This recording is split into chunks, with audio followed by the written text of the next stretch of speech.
Les atouts de la radio locale ici en Provence-Alpes-Côte d'Azur avec 5 millions d'auditeurs potentiels. Vous avez vu les chiffres qui vous ont été présentés par Guy de Troussel. Alors je voudrais juste d'abord Olivier présenter très rapidement Kiss FM qui est la radio historique de la Côte d'Azur ou tout à fait, ou presque. La radio est née en 1982, donc peu de temps après la libération de la bande FM. Elle émettait à l'origine sur la zone de Cannes, un émetteur situé en bord de mer, donc une zone relativement restreinte. Et aujourd'hui, nous en sommes à 10 fréquences, de Marseille jusqu'à Monaco. Monaco grâce notamment aux émetteurs de la Principauté. Alors vous êtes à quelques encablures à 2 jets de pierre de Cannes, hein, c'est ça ? Nous sommes au Canet, tout à fait, oui. Canet, donc pas très loin d'ici. Bien. François, Radio Émotion. Bonjour. Bonjour, merci d'être là. Avec plaisir. Où est basée Radio Émotion Au cœur de Nice, boulevard Victor Hugo. Donc c'est pas très loin d'ici ? Non, 4 arrêts de tram. Bien. Vous venez en voisin, combien de fréquences, combien de salariés ? On est sur une dizaine de collaborateurs avec des fréquences Monaco, Menton, Nice, Cannes et puis les vallées qui sont touchées justement, la vallée de la Brigue, de la Roya, la Brigue et puis également à la Vésubie. Ouais. On remet petit à petit les émetteurs en route. Ah, parce que vous avez été impacté forcément. Oui, les émetteurs sont arrêtés, ouais. Il y en a un qui est reparti à la Brigue. Et puis on attend que la Vésubie redémarre là, incessamment sous peu. Ouais. Est-ce qu'il a impacté le cas de Kiss FM ? Tout à fait, on a 2 émetteurs dans le Mercantour aussi, à Oran et à Isola 2000, pareil, problème d'énergie, problème d'internet, donc on attend le rétablissement de ces 2 émetteurs. Quel est le slogan de Kiss FM ? L'esprit du Sud. Quel est le slogan de Radio Émotion ? Première radio dans le cœur des Azuréens. Ah, c'est bien ce qui me semblait. Bon, tout se passe bien. Vous voyez la proximité durant cette saison 2020-2021 de quelle manière, François ? Après une précédente saison, vous le savez, qui a été relativement chamboulée par la crise sanitaire. Déjà, Émotion, c'est vrai que dès qu'on peut faire de la proximité et de l'ultra-proximité, on le fait. C'est-à-dire qu'en fait, on parle évidemment aux Niçois, aux Antibois, aux Canois. Et puis on décroche également sur la zone de Menton-Monaco. 3 heures par jour cette saison, entre 17h et 20h, ouais. Avec une émission musicale et des speaks dédiés à la Principauté. Donc c'est toujours de faire de l'ultra-proximité. Pour parler du confinement, on a arrêté nos programmes, on a mis en place un dispositif qui s'est appelé Émotion Solidaire, et on a mis en avant toutes les initiatives solidaires des associations, des entreprises, également des personnalités politiques, et surtout être à l'écoute des auditeurs. C'est-à-dire que les auditeurs appelaient, moi j'ai toujours cet exemple concret où je me suis dit, on a refait de la radio. Je pense qu'il y a une dame qui nous a appelé, qui ne pouvait pas faire ses courses, je pense cet exemple-là, parce que chez elle, elle avait un fils handicapé, elle ne pouvait pas sortir. Bref, elle passe à l'antenne, puis là, on a eu plein d'appels, je vais l'enlever. On a eu pas mal d'appels, et à 15h30, elle avait les courses à la maison. Voilà, c'est des beaux exemples de radio et de proximité vraiment avec les auditeurs. Vous nous avez dit, on a refait de la radio comme on en faisait auparavant ou pas ? Ou c'est trop exagéré ? Non, on fait toujours de la radio, mais là, c'est vrai que c'est exceptionnel, c'est des moments de radio qui sont différents. On casse les programmes et on a régulièrement, tous les quarts d'heure, toutes les 20 minutes, des gens au téléphone. Ouais. Donc on fait de la radio différemment. Ouais. Voilà. Alors à Kiss FM, Olivier, vous avez traversé une période, j'imagine, compliquée. Comment cette saison a débuté ? Qu'est-ce que vous gardez de la saison précédente ? Bon, tout comme Radio Émotion, on a mis effectivement de gros dispositifs en place pour l'entraide, pour du service. C'est notre mission de radio régionale, hein, avec une grosse différence, c'est qu'en fait, on s'adresse différemment aux auditeurs de Marseille, du Var ou des Alpes-Maritimes. Vous faites des décrochages pour... Tout à fait, ouais. Voilà, on a une rédaction qui, tout au long de la journée, fabrique à chaque moment 3 flashs différents. On s'adresse donc aux Ciotadins, aux Marseillais, à l'Est et au centre du Var et aux Alpes-Maritimes de façon totalement différente, avec des reportages qui sont faits également de façon tout à fait dissociée. Donc on a également créé des émissions spéciales, notamment le week-end d'entraide, de partage pendant le confinement. Le chiffre d'affaires en a pris un coup entre mars et juillet. C'est évident que pendant 2 mois, on n'avait plus de pubs à l'antenne, ou en tout cas des pubs qui étaient un petit peu différents, des pubs de service. Mais c'est vrai que globalement, pendant 2 mois, comme tout le monde, on est passé d'un volume publicitaire qui a drastiquement diminué, bien sûr. Concrètement, la proximité, elle se traduit de quelle façon sur Kiss FM ? Nous nous adressons directement aux gens par les réseaux sociaux, par l'antenne de la radio. Nous pouvons à tout moment chambouler les antennes de la radio si besoin est, ce qui a été le cas notamment pour Bonjour Benjamin. Bonjour.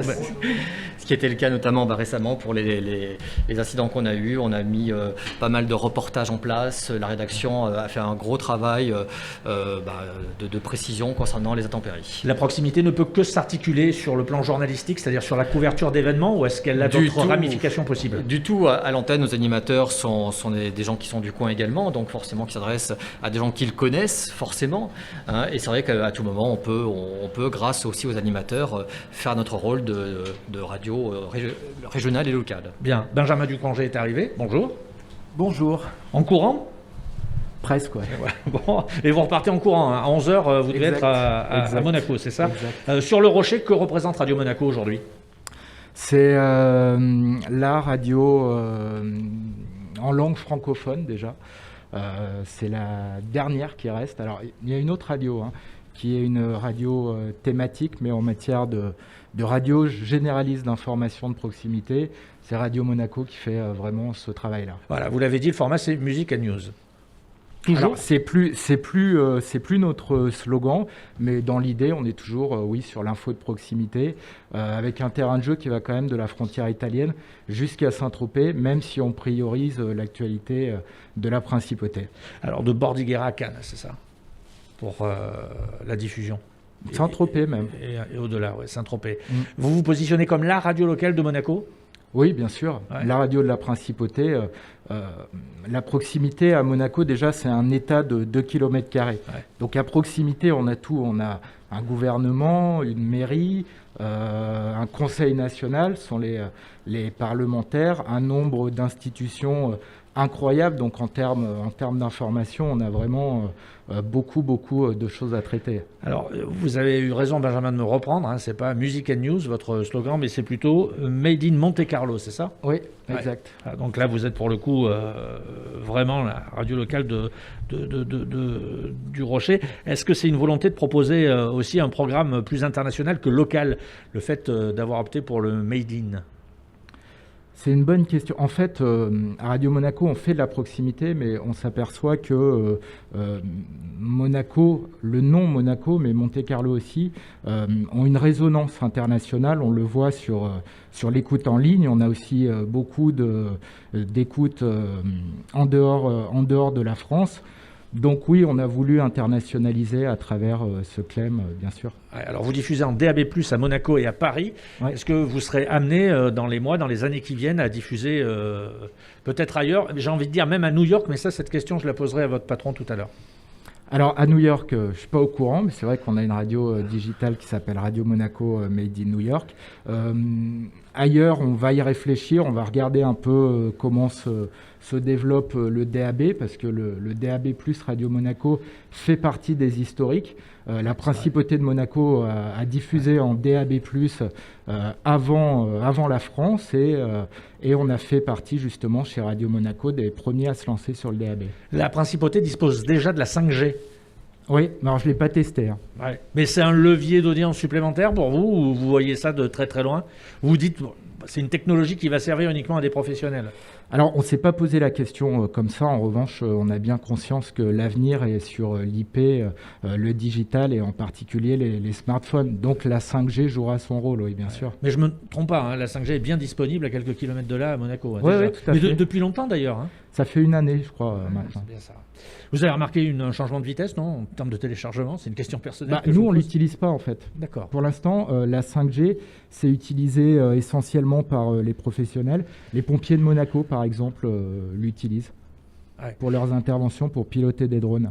Radio Émotion, François, la 5G, ça vous parle ou pas encore, pas tout à fait? Pour l'instant, on est encore en 4G ici, mais je trouve que ça marche plutôt bien, la 4G. Ouais. Mais la 5G, oui, on l'attend avec impatience. Et le DAB+, ça fait beaucoup de bruit, en tout cas. Ouais, le DAB+, c'est aussi... DAB+, on a fait partie, je pense, comme Radio Monaco, d'être les pionniers à arriver, puisque il faut savoir que Radio Émotion a été créé par Pierre Alberti, qui a été l'un des pionniers de l'AFM en créant Nostalgie, un Radio Contact au départ à Lyon, et puis Nostalgie avec l'histoire qu'on connaît aujourd'hui. Donc ça a été l'un des premiers arrivés en FM, et il tenait à être l'un des premiers aussi à arriver en DAB+, ce qui fait qu'aujourd'hui on a une couverture en DAB+, on va démarrer Toulon incessamment sous peu, Marseille, et puis la Côte d'Azur évidemment, et puis cette fréquence qui est précieuse à Paris. Ouais, c'est difficile d'avoir du retour en termes déjà d'audience, ou du retour simplement vis-à-vis... C'est difficile difficile à mesurer. L'auditorat même. On a des appels parfois quelques appels de Paris et de Marseille. On a d'ailleurs même dans son sondage Médiamétrie 200 auditeurs à Marseille, mais on ne sait pas vraiment s'ils nous écoutent sur l'appli, sur la partie digitale ou sur le DAB+. Mais ça reste très anecdotique pour l'instant. Oui. Qu'est-ce qu'il faudrait pour accélérer le processus ? Je pense que c'est une fois que toutes les grosses radios, tous les réseaux nationaux, une fois que Radio France sera dessus, ça va pas tarder, on entendra un petit peu plus parler, et je pense que c'est un manque de communication. Et puis surtout, moi j'ai une voiture, il y a le DAB+ dedans. Je crois que sur Source, il n'y a pas écrit, il y a écrit R quelque chose, mais il n'y a pas écrit DAB+. Donc les gens ne connaissent pas le DAB+, pas du tout. C'est ce que vous avez remarqué. Hein. Ah oui. Je ne connais. Et puis il n'est pas écrit DAB+, je crois qu'il y a écrit DR. Je ne connais personne qui connaît le DAB+, en dehors du cercle des professionnels. Absolument. De la radio. À Kiss FM, Olivier, vous n'avez pas réussi à mesurer. Non, c'est pas quantifiable, d'autant plus que on ne peut pas. Mais ça coûte. Ça coûte moins que la FM, ça coûte un petit peu, c'est sûr. On y croit tellement que d'une part, on a créé une nouvelle radio qui émet sur Nice, qui s'appelle Sunshine. Ah, c'est vous, Sunshine. C'est nous, effectivement. J'ai écouté ça hier soir en arrivant. C'est un très bon choix. Et on y croit tellement. Mais vous savez pourquoi je l'ai écouté ? Dites. Je l'ai écouté parce que j'ai été interpellé par le nom. Tout à fait. Voilà. C'est positif, c'est la région, c'est le soleil. Exactement. Et on est vous voyez comme quoi, écouter la radio, quelquefois ça tient un peu de choses. Hein. Tout à fait. Voilà. Je vous laisse terminer. Donc on est tellement motivé qu'on a demandé à la principauté de nous octroyer une fréquence pour qu'on puisse couvrir également Monaco-Menton, puisque le problème du DAB en France, c'est qu'effectivement on est 13 sur une même fréquence, 13 à devoir prendre les mêmes décisions. Certains n'ont pas les mêmes motivations que d'autres, ce qui fait qu'aujourd'hui sur Nice, pour Kiss FM, on demande vraiment l'ouverture d'un réémetteur sur Cannes, parce que l'effet pervers du DAB, c'est qu'aujourd'hui, quelqu'un qui roule en voiture, on a beaucoup d'appels, nous disent vous avez des problèmes techniques, non, il y a le son qui saute. Il n'y a pas de répéteur, c'est ça, le son saute, on repart en arrière, on part en avant, en fait tout simplement parce que les autoradios zappent du DAB à la FM, on n'est pas forcément synchrone, et ce manque de confort d'écoute du DAB aujourd'hui impacte nos auditeurs. Mobilité. En mobilité, bien sûr.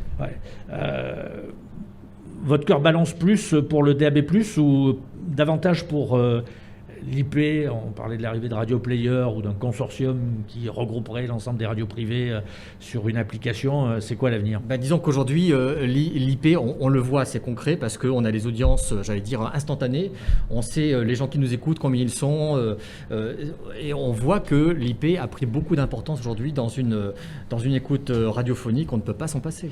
Kiss FM apparaît dans le classement de la CPM. C'est un classement mensuel des flux sur le net les plus streamés pendant le mois précédent. Oui. Vous êtes en bonne place. On est vers la 50e position. Quand même. C'est correct.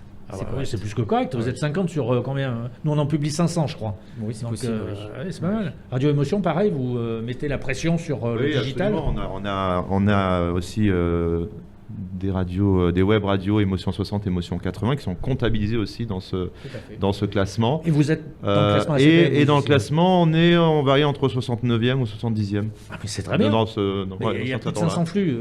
Je ne me trompe pas, il y a plus de 500 flux. Vous êtes dans le top 100. François comme moi, on comptabilise effectivement nos web radios parce que nous avons aujourd'hui 5 web radios, effectivement aussi pour Kiss FM. Et on voit que ça fonctionne très bien en fait. Oui, puisque quoi qu'il arrive, ils écoutent l'une de nos marques. Benjamin, je vais vous libérer parce que vous voulez partir rapidement, on m'a dit. Mais la crise du Covid-19 à Monaco, vous l'avez vécue de quelle manière? On a été confinés d'abord. Donc le programme le programme a été fait sérieusement. À distance? Oui, tout à fait, à distance. On a notre directeur technique qui est là aujourd'hui et qui a fait un beau travail à l'époque pour nous permettre d'assurer une continuité de service. C'était important parce que le gouvernement monégasque avait forcément beaucoup d'informations à donner. Moi, je me souviens que j'étais à l'antenne quand on a annoncé le premier cas de Covid à Monaco. Et Monaco, on est dans un pays, donc c'est vraiment... à la fois, on est très ouvert sur le monde, mais parfois, on se dit que certaines choses ne vont pas arriver à Monaco et on était en attente. On se disait, est-ce que ça va arriver? Est-ce que ça n'arrivera pas? Voilà, donc c'est arrivé. La principauté de Monaco a mis en place de nombreux dispositifs qui parfois étaient les mêmes que la France, d'autres fois non. Et nous, on a couvert tout ça. Et en fait, on a couvert pour les deux pays. Et ce qui est important, c'est que dans notre mission, bien sûr, on s'adresse aux Monégasques, aux habitants, aux résidents de la Principauté, mais on s'adresse aussi à tous ceux qui viennent travailler tous les jours. Et beaucoup d'entre eux nous écoutent, notamment pour l'information circulation. Et comme les règles n'étaient pas les mêmes à Monaco exactement et en France, on a eu un rôle à jouer qui était double, qui était à la fois auprès de nos auditeurs en Principauté, mais aussi auprès de tous les travailleurs, de tous les frontaliers. Cette nouvelle saison qui vient de débuter, Benjamin sera placé obligatoirement sous le signe de la proximité ou... Ah oui. Ouais. Alors déjà... Vous voulez en faire votre marque de fabrique? Ça et la musique. Vous avez un peu réorienté la programmation musicale. Alors moi, j'ai pas réorienté la programmation musicale. Ça fait 2 ans maintenant qu'elle est environ dans cette couleur pop colorée. C'est comme ça que l'appellent nos 2 programmateurs. Pop coloré. Pop et coloré, voilà. D'accord. Et en fait, oui, la proximité, on n'externalise presque plus rien.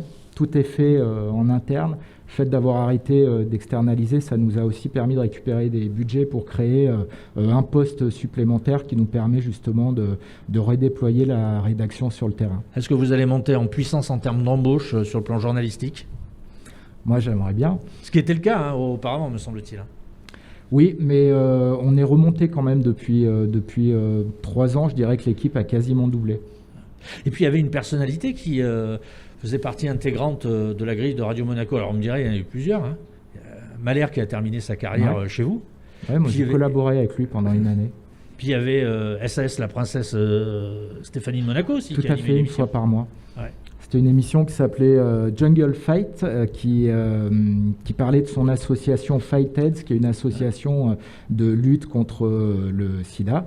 Et chaque année, chaque mois, elle recevait des personnalités. On faisait une émission plus importante le 1er décembre, puisque c'est la journée internationale de lutte contre le sida, où on recevait pas mal de personnalités. Est-ce que les auditeurs monégasques et les autres auront la possibilité de la réentendre un jour, faire de la radio? Alors, on l'entend régulièrement dans l'actualité de la Principauté. Après, la faire venir, oui, nous, on est toujours tout à fait ouvert à ce type de projet. Bon.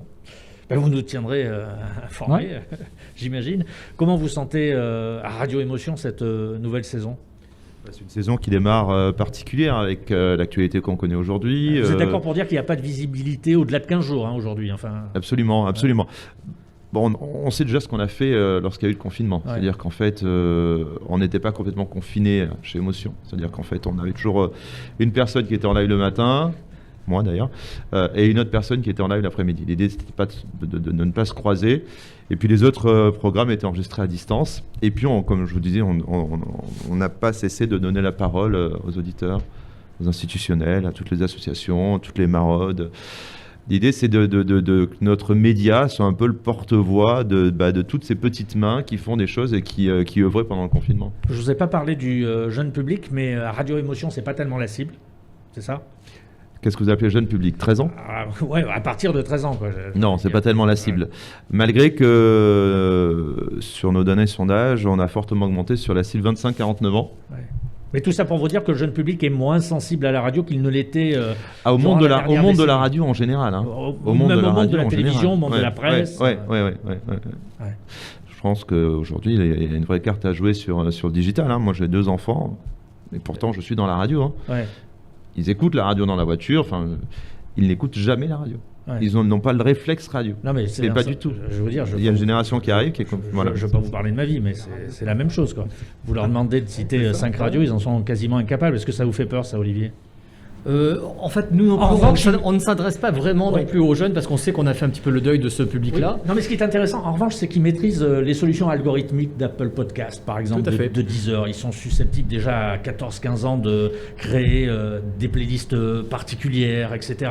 Chose qu'on ne savait pas faire, nous, personnellement, déjà parce que ça n'existait pas. Donc, il y a peut-être une lueur d'espoir. Mais qu'est-ce que vous en pensez de ce jeune public? Cela étant, la radio reste quand même aujourd'hui le principal vecteur de découverte musicale encore, hein, si mes souvenirs sont bons.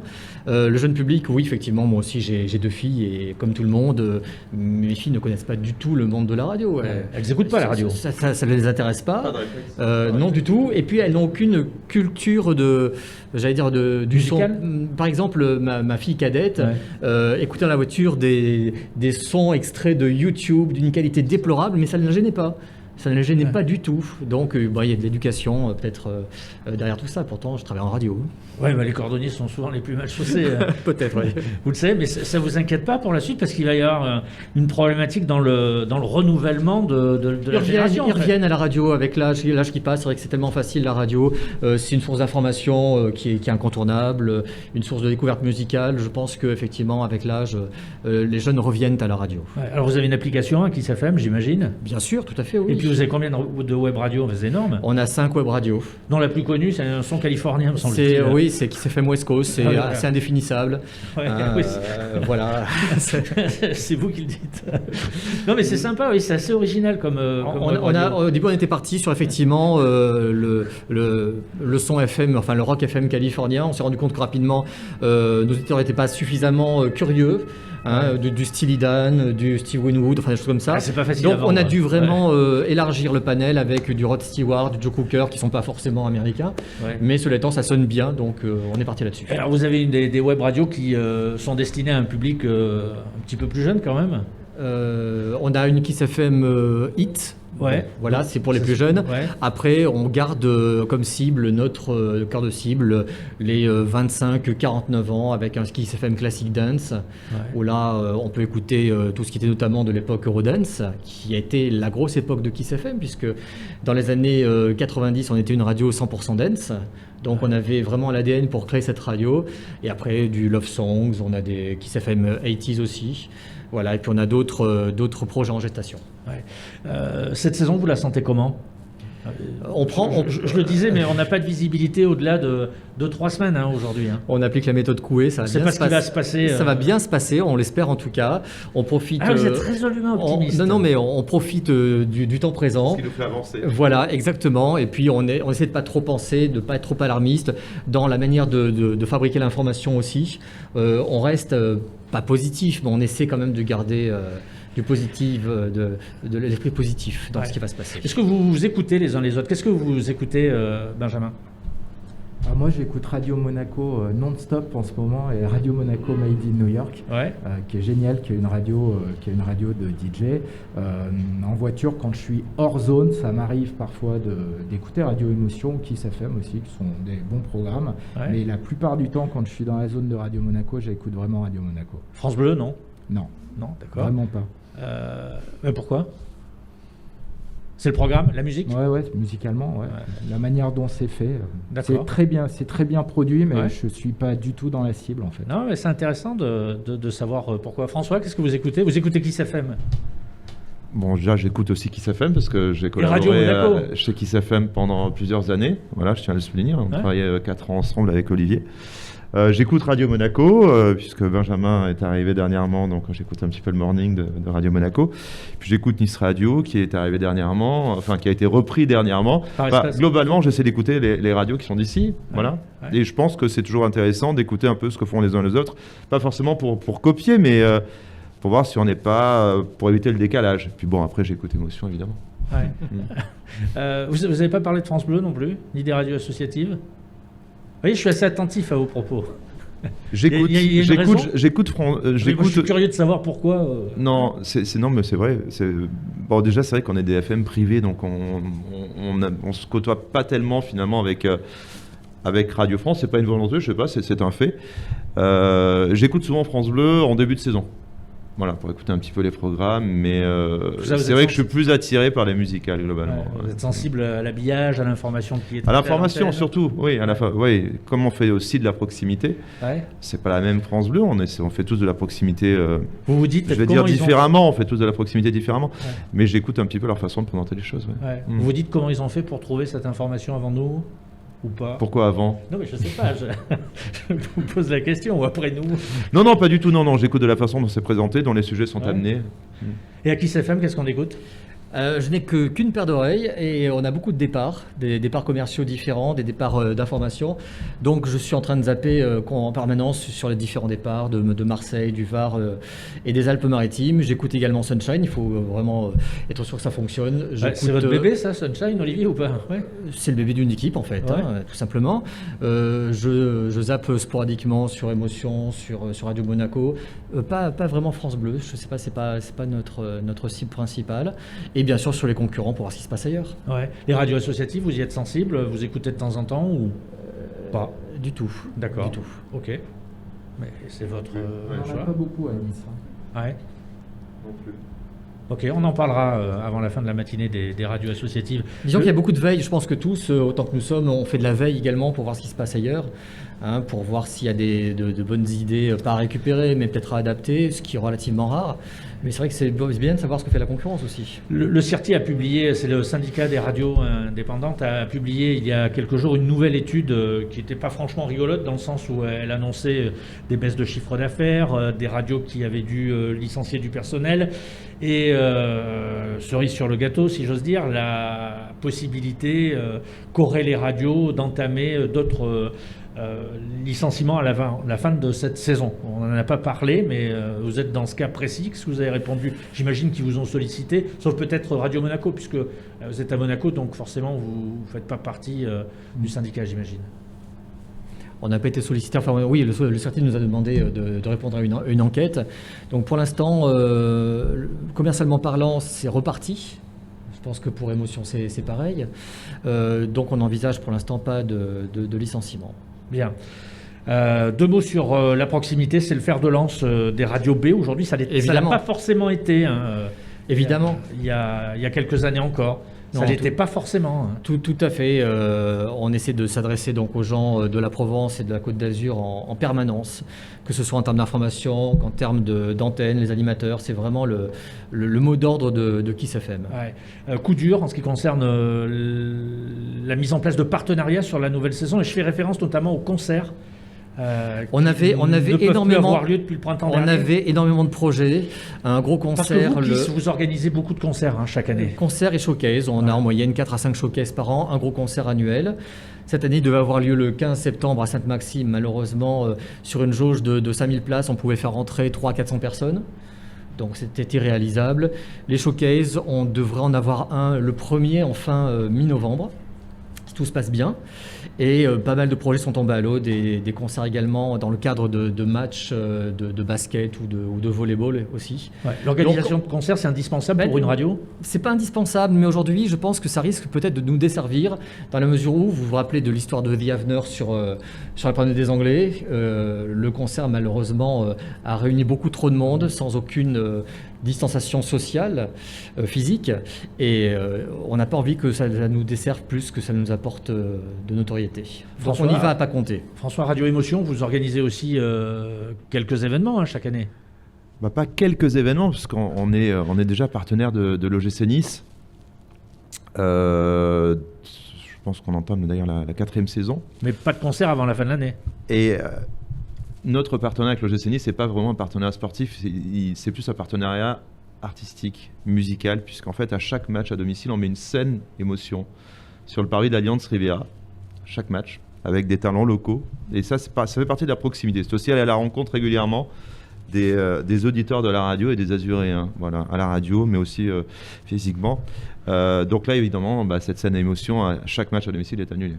C'est-à-dire qu'on n'a plus... Là, on est vaguement partenaire. On va avoir le président qui va venir à la radio d'ailleurs vendredi. Mais pour nous, c'est vrai qu'on ne fait pas tellement de showcase, mais on essaie de se montrer le plus possible, et notamment cette scène Radio Émotion était pour nous importante, puisque c'est vrai que pour le coup, la marque est présente quand même, grosso modo, tous les 15 jours, face à une moyenne de 20 000 personnes. Ouais. Et puis vous êtes au contact avec l'auditeur. Absolument, absolument. Et puis on met en avant des talents locaux. Alors, à Radio Monaco, Benjamin, pas de concert prévu, mais beaucoup de DJ sets. Alors, il y a deux choses. Il y a une émission live mensuelle qui, pour l'instant, est suspendue parce qu'on la faisait en pub, donc on peut vraiment plus la faire. À Monaco, c'était enregistré? Non, qui était en direct, qui se faisait sur le Cours Saléya à Nice avec un artiste niçois qui s'appelle Mehdi, qui est producteur de beaucoup d'artistes ici et puis qui connaît lui-même beaucoup d'artistes. On avait fait Madame Monsieur, par exemple, de manière tout à fait intime dans un pub l'année dernière. Donc ça, malheureusement, en ce moment, c'est suspendu. Et en effet, on a cette culture des DJ avec 15 DJ résidents tous les soirs à partir de 19h et qu'on essaie d'accompagner dans leur événementiel parce que pour eux aussi, c'est compliqué en ce moment. Beaucoup d'annulations. Mais voilà, pendant tout l'été, on les a accompagnés, on a annoncé leurs événements. On a vraiment essayé de jouer le jeu avec l'ensemble du monde DJ de la Côte d'Azur. Benjamin, merci beaucoup. François, merci beaucoup. Vous. Olivier, merci beaucoup. Ça m'a fait très plaisir de vous rencontrer, de visu, parce qu'on se rencontre, il faut le dire, rarement. Par mail. Ouais, uniquement. Et on est aussi très content de relayer l'information. Et je vous l'ai dit déjà à tous les trois, mais plus on a d'informations à relayer, plus c'est un signe de bonne santé du marché radiophonique français. Tout voilà. à fait. Donc nos colonnes vous sont ouvertes, bien entendu, pour cette nouvelle saison, même si c'est un peu bateau de le dire. La lettre.pro pour retrouver cet entretien, et puis Connectonaire également, où vous nous suivez en direct. Merci à tous les trois, à bientôt. Merci beaucoup.